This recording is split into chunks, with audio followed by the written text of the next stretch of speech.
in our Zoom talk session for May, International ME Awareness Month, to host a very, very prominent and passionate child advocate and pediatrician, Dr. Danilo Buonsenso, and also our wonderful and very seasoned young advocate, Joana Santos Miller. Between the two of them, we will be speaking about some of the challenges in addressing ME and long COVID in pediatric populations. Before I start, I just wish to give you a little bit of background about our speakers.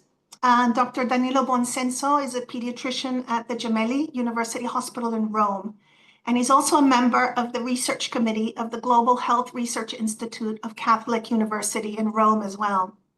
He has a PhD in public health and molecular sciences and a postgraduate diploma and MSc in pediatric infectious diseases at Oxford University. Beyond his clinical practice, he's actively involved in several national and international studies and societies in the field of pediatric infectious diseases, specifically in the field of long COVID in children, where he has significantly contributed to advance current knowledge. Joana Santos Miller is 18 years old. She is a collaborator with Aliança Millions Missing, and she is an advocate, has served as a volunteer listener for young people and adolescents, ages 13 up to ages of 30, who are chronically ill with ME, long COVID, and other devastating illnesses that are energy limiting. And she has served in a variety of different capacities as a listener, helping to find doctors, and is a seasoned paraprofessional in her own right. She has 4 years of experience in this. So we're very excited to have both. Agora I'm going to just introduce in Portuguese. Vamos dar as boas-vindas ao Dr. Danilo Buonsenso, que é pediatra na Universidade de Gemelli, em Roma, e também é membro do comitê de pesquisa global, o Global Health Research Institute, na Universidade Católica, na Itália, em Roma.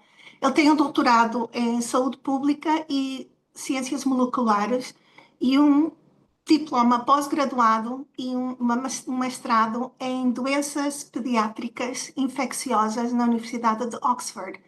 Ele, além da prática clínica, está ativamente envolvido em várias sociedades nacionais e internacionais em estudos no campo de doenças infecciosas pediátricas, especialmente no campo de long COVID nas crianças, onde ele tem sido pioneiro e tem sido realmente está na vanguarda em avançar o conhecimento clínico e científico nesta área.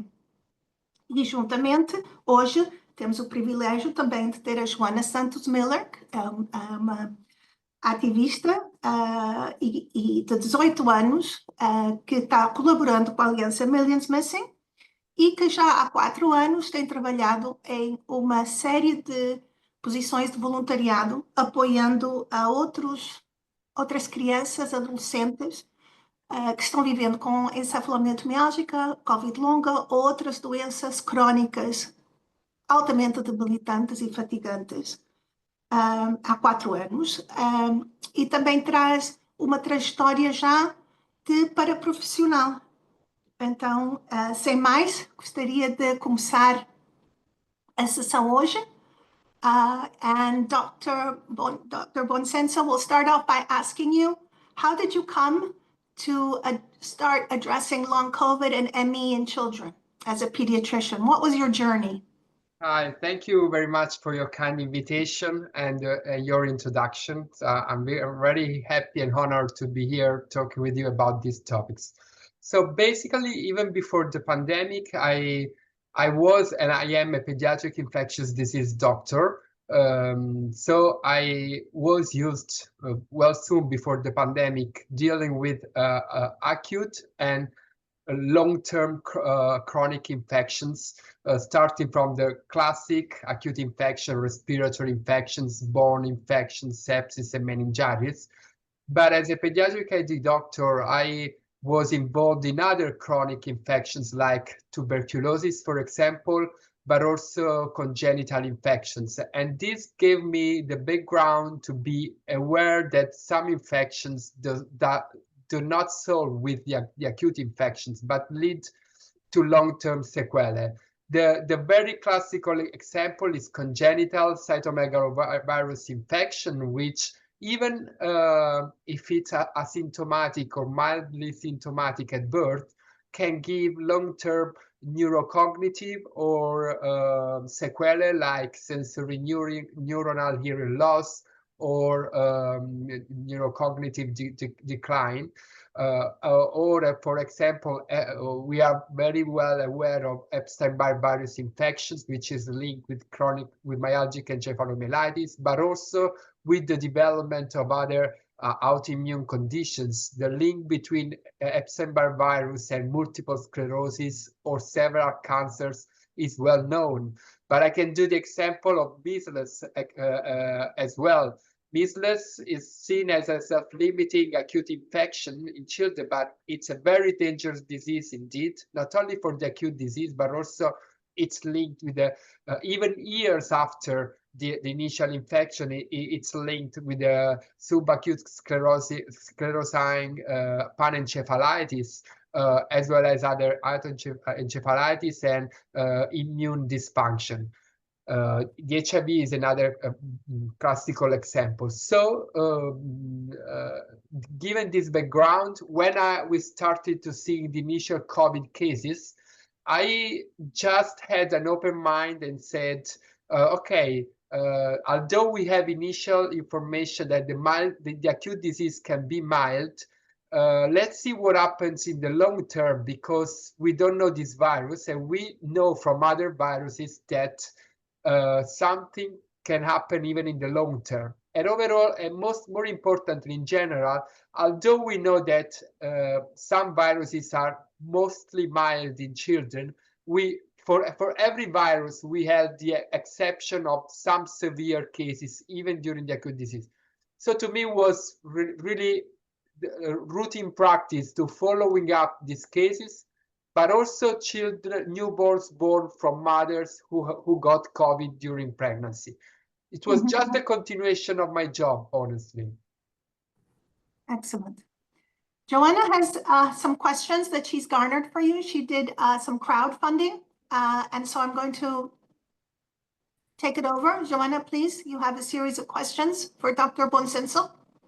To start, is one of the questions that I got was, what are the most accessible and commonly recommended treatments that you would suggest that you found works for ME/CFS?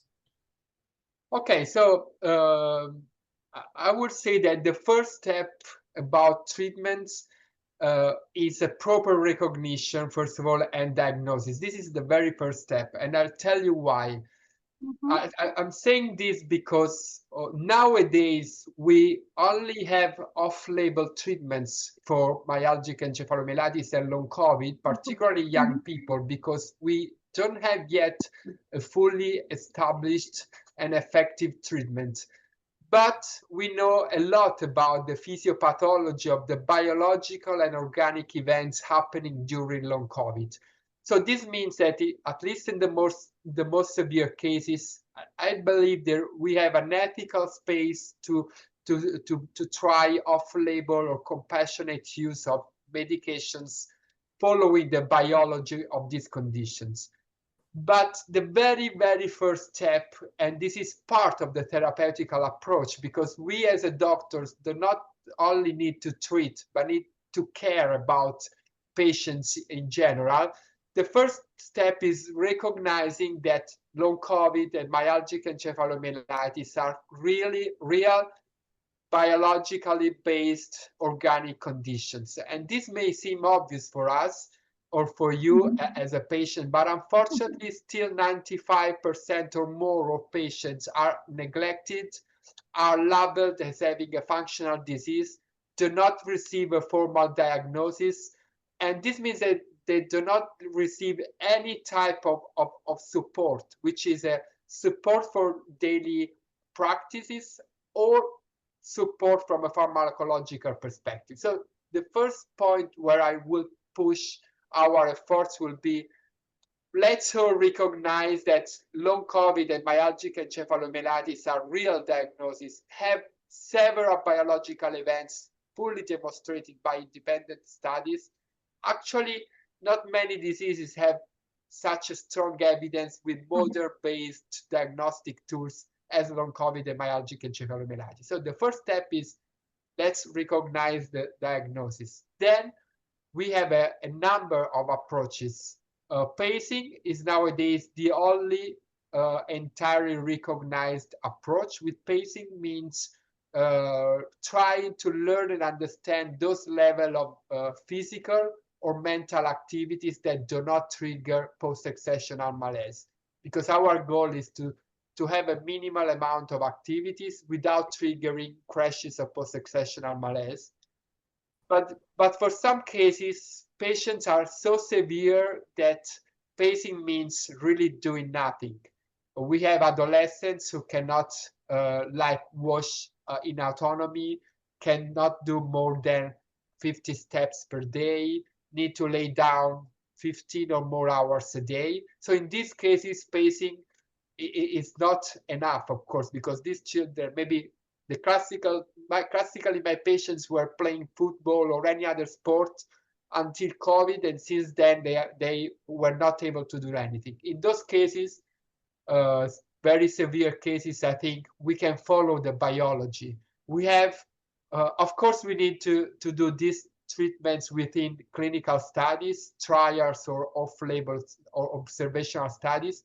But we have evidence about chronic inflammation, endothelial inflammation, and muscular dysfunction, postural orthostatic tachycardia syndrome, small fiber neuropathies, and these open to a number of options for pharmacological support, which can be ivabradine for POTS, gabapentin for neurological pains, intravenous immunoglobulins for chronic inflammation and immune dysfunction, low-dose anticoagulation for thromboinflammation, rapamycin, low-dose rapamycin for chronic dysfunction, so immune dysfunction. So these are, we don't know yet what is the optimal treatment for each patient. So we need, my personal approach is to do a step-by-step approach from the easiest to the more complex medication until we find that medication that, I'm not saying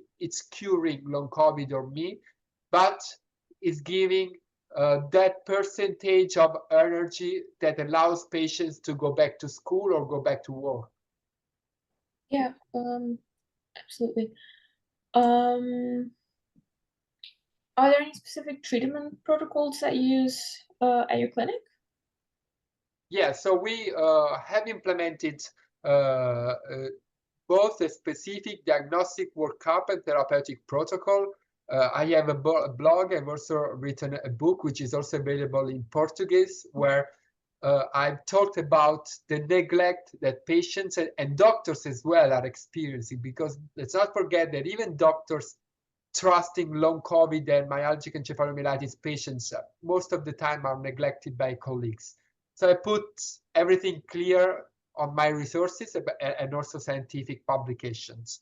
So basically, we do a test for postural orthostatic tachycardia syndrome. These tests are very simple and can be done everywhere, but still doctors never do this very basic diagnostic for POTS, because POTS is treatable. So we test for POTS, and if there is POTS, we treat it with either compressive socks, ivabradine, fluid intake, salt intake, and infusions. Then we have tests for small fiber neuropathies, which can be, and if we find it, we treat it with intravenous immunoglobulins. We do a number of neurological tests and electromyographies because most patients suffer from chronic headaches or chronic muscle and joint pains. In that case, we treat with gabapentin. We do some tests for endothelial inflammation, endothelial dysfunction, which can be D-dimers levels or capillaroscopies or other tests for endothelial dysfunction. And we assess off-label therapies for like low-dose enoxaparin, which has a very well-established anti-inflammatory effect on the endothelial cells. As a last step, when nothing is happening, we consider as a compassionate use low-dose rapamycin. There is a trial ongoing in the United States and several small reports, either from patients or from the literature, suggesting that low-dose rapamycin can be a very effective treatment. Of course, we do that every time within clinical studies. We collect blood samples before and after treatments because we are testing new diagnostics which are documenting chronic inflammation or abnormalities in some pathways which can be targeted by intravenous immunoglobulins or low-dose rapamycin. Awesome. Is there anything that you've learned while working with young patients that you think would be helpful for other doctors and people to know? Yeah, so as I said at the beginning, the very first suggestion I want to give to my colleagues is trust your patients. I know it's obvious, but it's really the first missing part in this discussion. Trust your patients. Usually, many people say long COVID and myalgic encephalomyelitis don't have a diagnostic test, so it's difficult to make a diagnosis. But honestly, if you talk with your patients, it's easier to diagnose long COVID rather than making a clinical diagnosis of community-acquired pneumonia. And I tell you why. For pneumonia, the clinical diagnosis, it's well established, has a 50% accuracy, meaning that if you have 10 suspected cases, in 5 cases, you make a wrong diagnosis. When it's about long COVID, the clinical story is very specific. Most of the time, we have a perfectly healthy child, which until 14, 15, 16 years of age, was going to school every day with good marks, was practicing sport 3, 4, or 5 times a day, were going out the weekends with friends.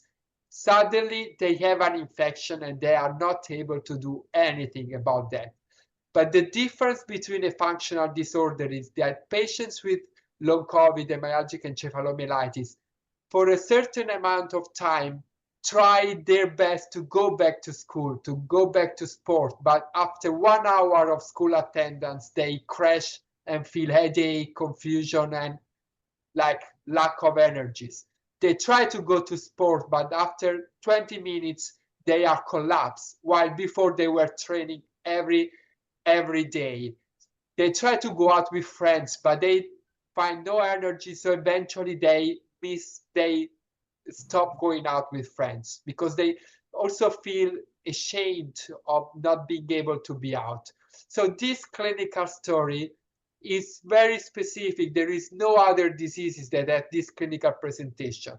Then you do always the first line diagnostics to rule out anemia, hypothyroidism, autoimmunity, maybe a cancer, and so celiac disease. So eventually everything of the first line test is normal.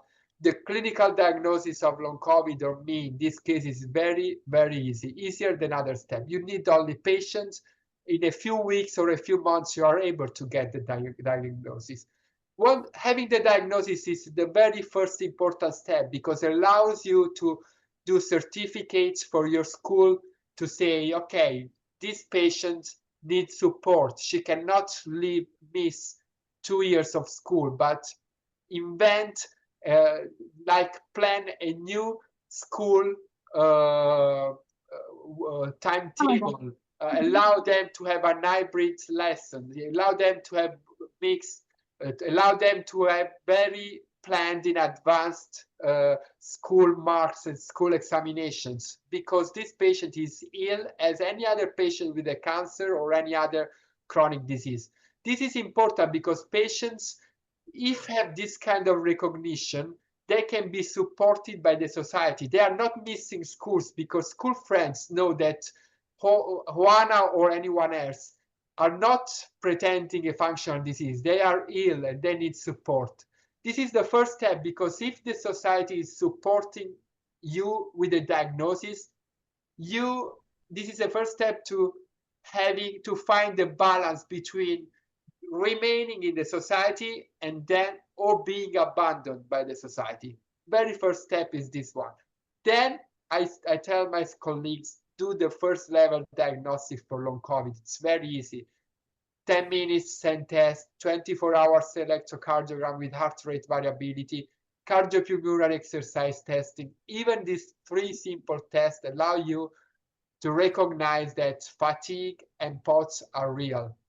Then, of course, you may discuss with some expertise centers about off-label therapies or trials or clinical studies. That's really interesting. And you were talking about how colleagues often don't believe patients, or how patients are neglected pretty often in the medical field. What do you say to doctors who call it psychological, or that it's psychosomatic? Yes, I say, first of all, you are harming your patients when you don't trust them. So many people say the Hippocrates motto was first, do not harm. But many doctors only translate this historical sentence to giving or to justify them to not use medications. Okay, this may be fine, but even if you don't trust a patient, you are harming. So first of all, you are not respecting the very first principle of medicine. Even when you don't trust your patients, you are harming. Secondly, I'm saying the very basic rule in medicine is when you have a patient with certain signs and symptoms, a psychological diagnosis or a psychiatric diagnosis is a diagnosis of exclusion. This is a very second basic principle in medicine. So many people tells me, Danilo, you have been great in like beginning the long COVID journey, but really I follow the very basic very basic principles of medicine. So when a patient came to my attention, it was super tired while before was super fit. I simply did all the tests that came into my mind to rule out, POTS or any other diseases. So secondly, follow the very second basic principle. Psychiatric disorders are rule out diagnosis. Third, follow the basic simple concept that viral infection, it's well known since decades that can trigger these symptoms. Fourth, let's not forget that when doctors see unusual presentations and say it's functional, this is something that was happening in the Middle East like 1,000 years ago, when the term hysteric was a term invented by doctors saying, okay, this person has the uterus, is a woman, so these symptoms are fake, and so this is an hysteric. Hysteric comes from Latin, as basically means uterus, having an uterus. Mm-hmm. So it's in 2025, we cannot have the same approach our colleagues were having 1,000 years ago, literally 1,000 years ago. So really, and fifth, we have like thousands, not one, but thousands of studies telling us that myalgic encephalomyelitis and long COVID have, with the highest level of new diagnostic, proteomic, transcriptomics, vironomics, or genome sequencing, really in Yale, Harvard, New York, really the most advanced studies have clearly documented that long COVID and myalgic encephalomyelitis are proven diseases. So really, if you don't want to see all the literature, at least trust them and say, okay, this is the diagnosis. I don't know what to do. Go to an expert. But at least write down this diagnosis. Yeah. That's all great. For other young people who are listening, what do you advise that they like avoid to not go into like PM or to not worsen their condition? Yeah, so that is the most important point. So as I was saying, pacing is the most important tool nowadays. Pacing means that you need to control your level of activities. Try not to go above a level where you learned during time that if you do too much, you feel bad. Mm. The difficult part here is that this threshold between doing some activities without PEM or doing activities with PEM, it's very difficult. It's very different between each patient, and it's very difficult to learn. But even within the same patient can change, you know. So my suggestion is, first of all, talk with your parents and your school teachers to get the disease recognized. Then try to make a diary of activities you do every day, and you take a note. Okay, today I went to school 1 hour, I studied half an hour, and I did 50 steps, and it was fine. So I had no PEM, no crash. So this means that you can go for a while doing those level of activities. If after a week you never had PEM, try to increase slowly, like 5 or 10%, and take a note. This is important because even doing nothing, even doing less of the level of activities that you will tolerate is dangerous for your body, you know, because even if you never move, if you don't eat well, if you meet 0 people, in the long term can worsen your mental health and your physical health. So it's important to try to do something anytime. This is not rehabilitation, but just learning the level of activities you can do and stay with that level.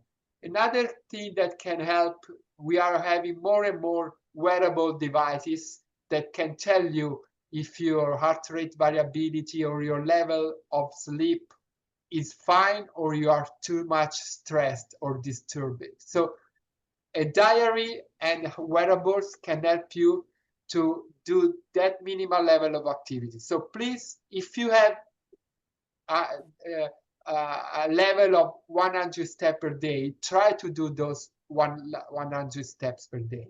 If you have 50, you have 50. If you feel better, you can try by increase of 5%, 10%. This is my suggestion. Yeah, that makes a lot of sense.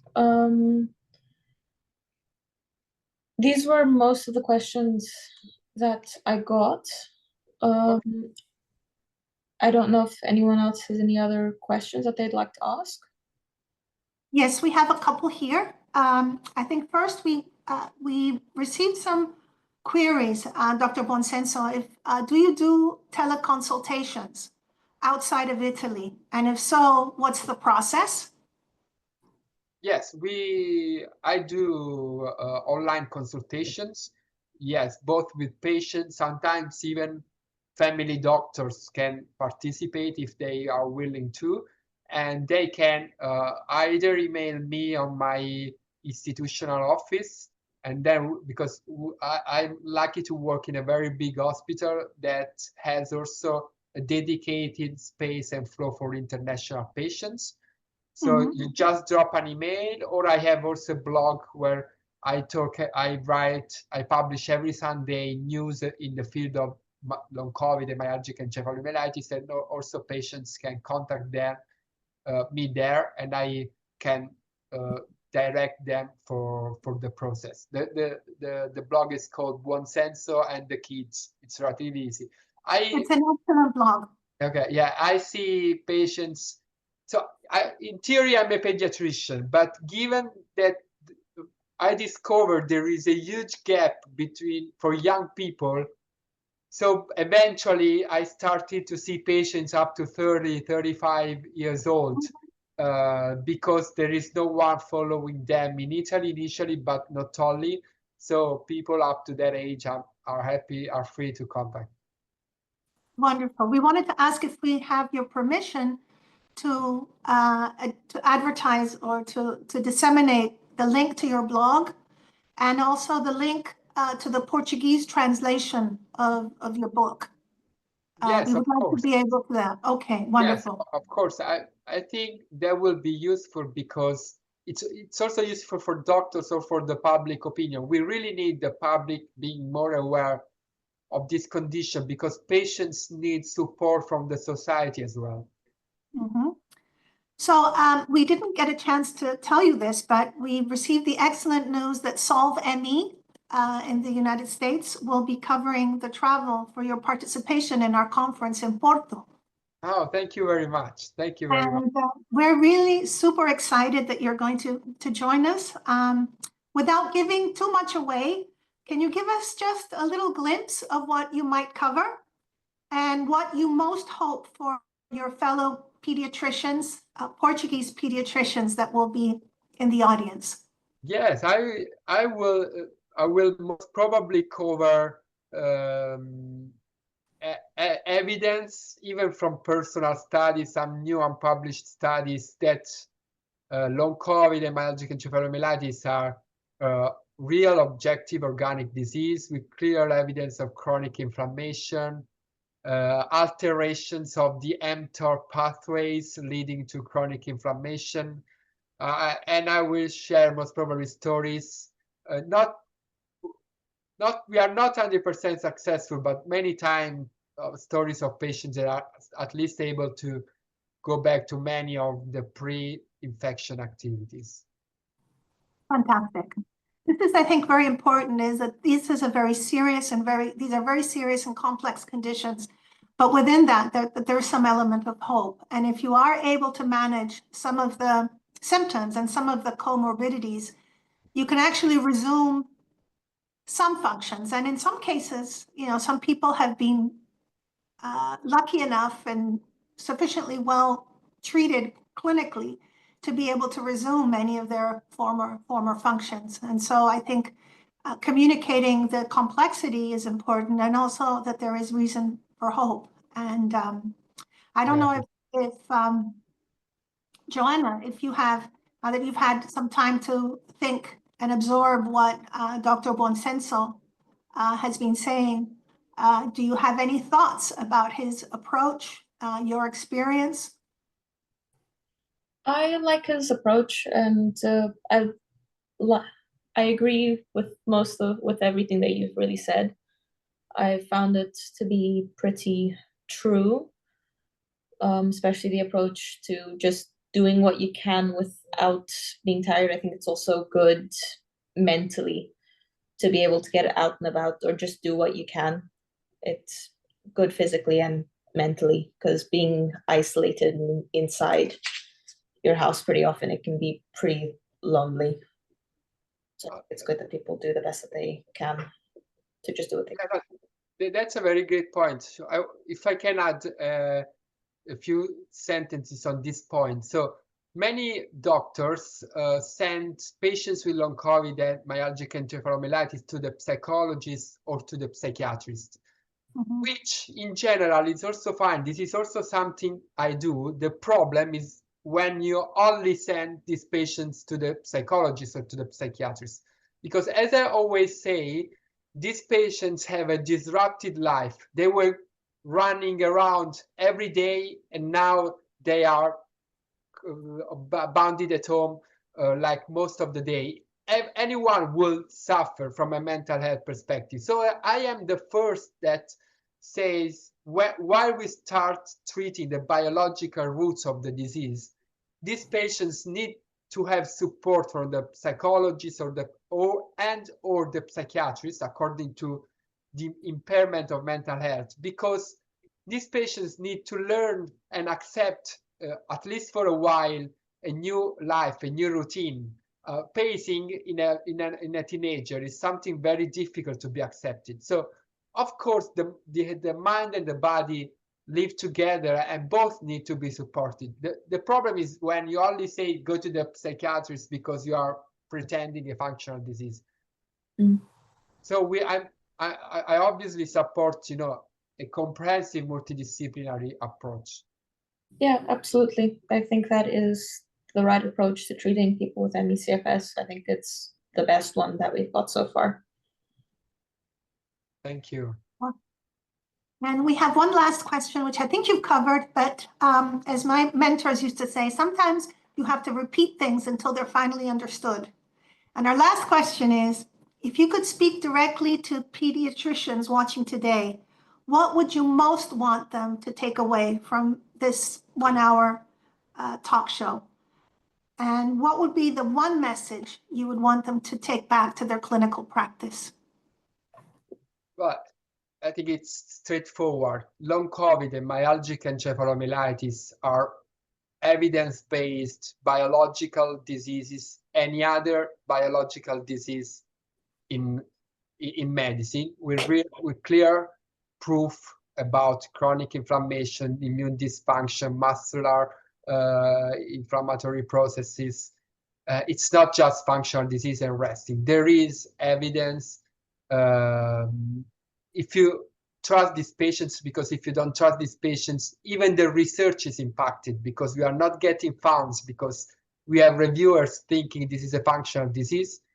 If you don't trust this talk, really have a look at my book where I've also gone through the flow of neglect, both of patients and myself, or the other doctors trusting these patients. And you will maybe better feel the real burden of this disease, because only reading the papers, the scientific papers, you may think long COVID, it's a list of symptoms.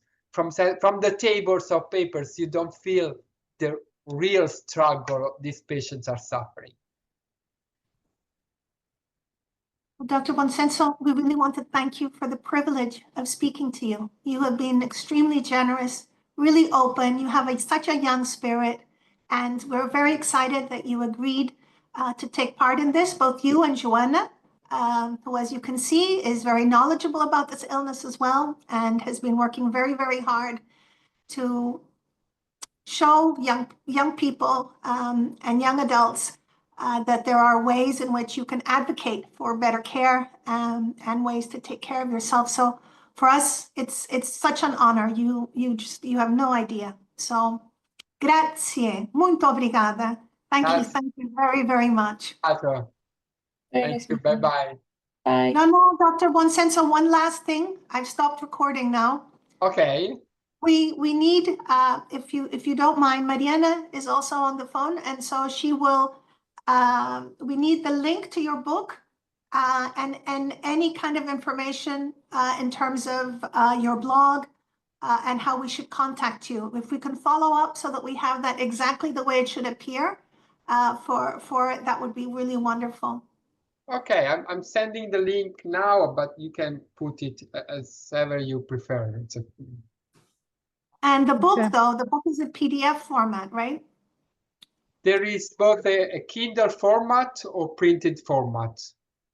Okay, so probably, well, either way, we would need both of those to see how people would want to access it. Okay.